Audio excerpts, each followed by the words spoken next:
Most of us are now aware that pesticides are problematic, to say the least. This is particularly so during pregnancy and childhood.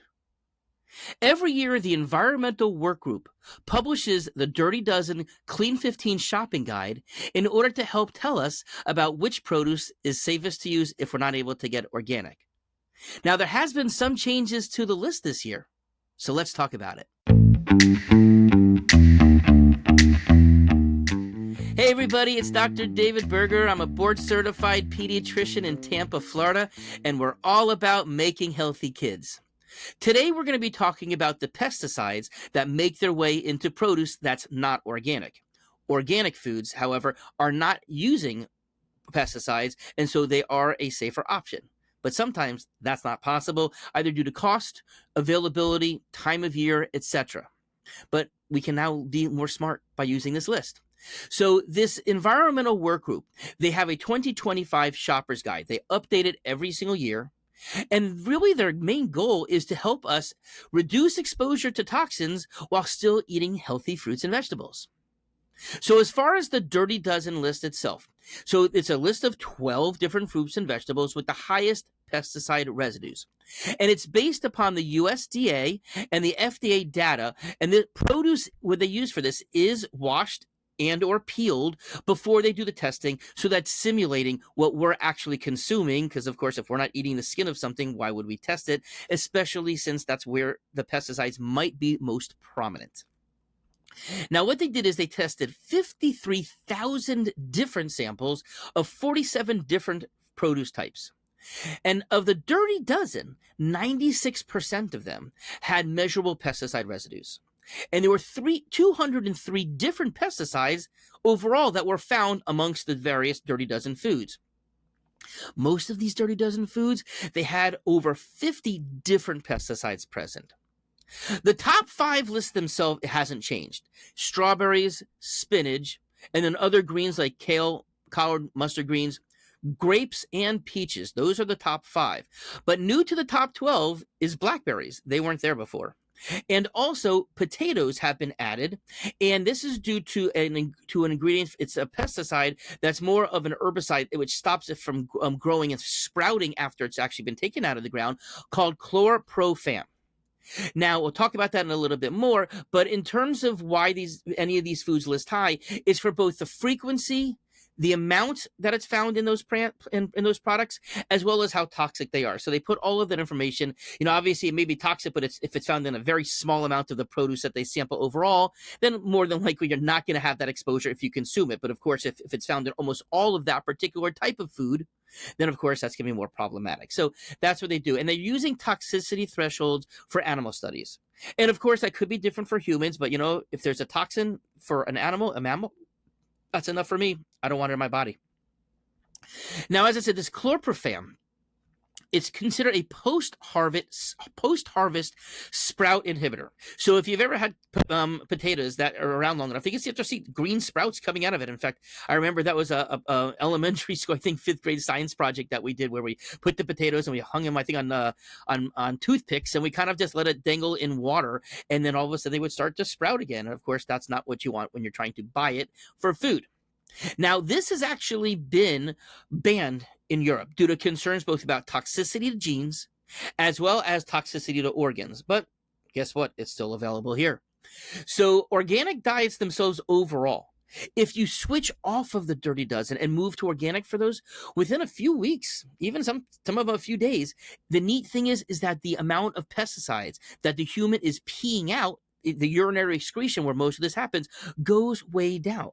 So it doesn't seem as if so much that they're accumulating, but of course some people may not be able to detoxify as better than others. But the problem for people is if they keep on exposing themselves to it, they keep on exposing their children to it, then what happens is that the levels never have a chance to go down. But if you avoid it, you can reduce it. Now, in terms of the Clean 15, as you can imagine, these are the 15 produce products that have the lowest pesticide residues when you look at those 3 categories. And it's based upon the exact same testing. In fact, it's a list of all of them. They're just taking the top 15 and the bottom 12 to create these lists. And again, most of these products that are in the Clean 15, they do have thicker skins and thicker peels. And 60% of them of these Clean 15 had no pesticides that were residues that were found at all. And again, if you're buying non-organic, they are definitely going to be considered safer. Now, in terms of the health risks of pesticides overall, they've been linked to things like preterm birth, low birth weight, and birth defects, hormone disruption, DNA damage, fertility loss. So you can even have issues, of course, if you can't be fertile in the first place, then that obviously has the ultimate consequence on an offspring. But of course, that's a problem. But it's also been an issue. It's been an issue that's been identified for things like childhood cancers, ADHD, and learning issues as well. So children, obviously, because of their lower ability to detoxify, they're just more sensitive, developing brains.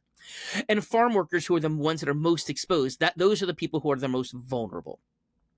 Now, the American Academy of Pediatrics does absolutely support limiting pesticide exposure. And they say this should be, of course, both during childhood, but also during pregnancy. So a strong stance there being made by the Academy of Pediatrics. Now, how can we reduce the exposure? And of course, choose organic, especially when if we need to eat one of the produce products that are listed under the dirty dozen. That's obvious. Okay. But there are other things we could do. Wash produce thoroughly.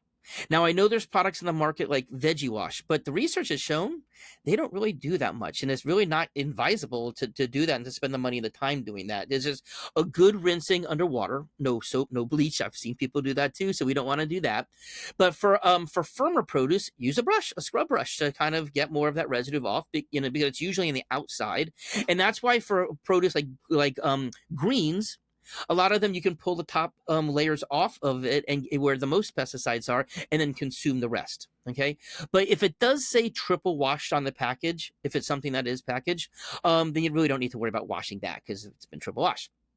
But you should clean your utensils and any colanders, strainers, etc. used, because of course, if you don't rinse that well, the pesticides could be sitting there for the next time that you are going to use it.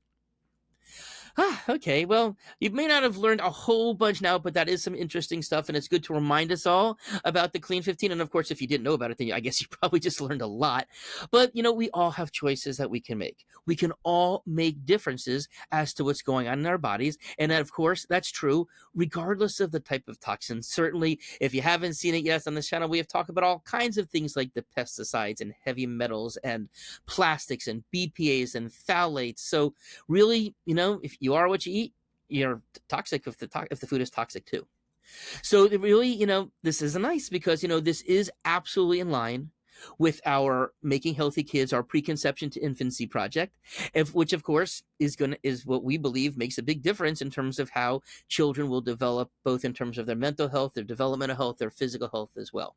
Now, I did share down in the comment section, in the notes section, the full food list for the Environmental Worth Group. So you can see the entire list there, as well as what the American Academy of Pediatrics policy actually is.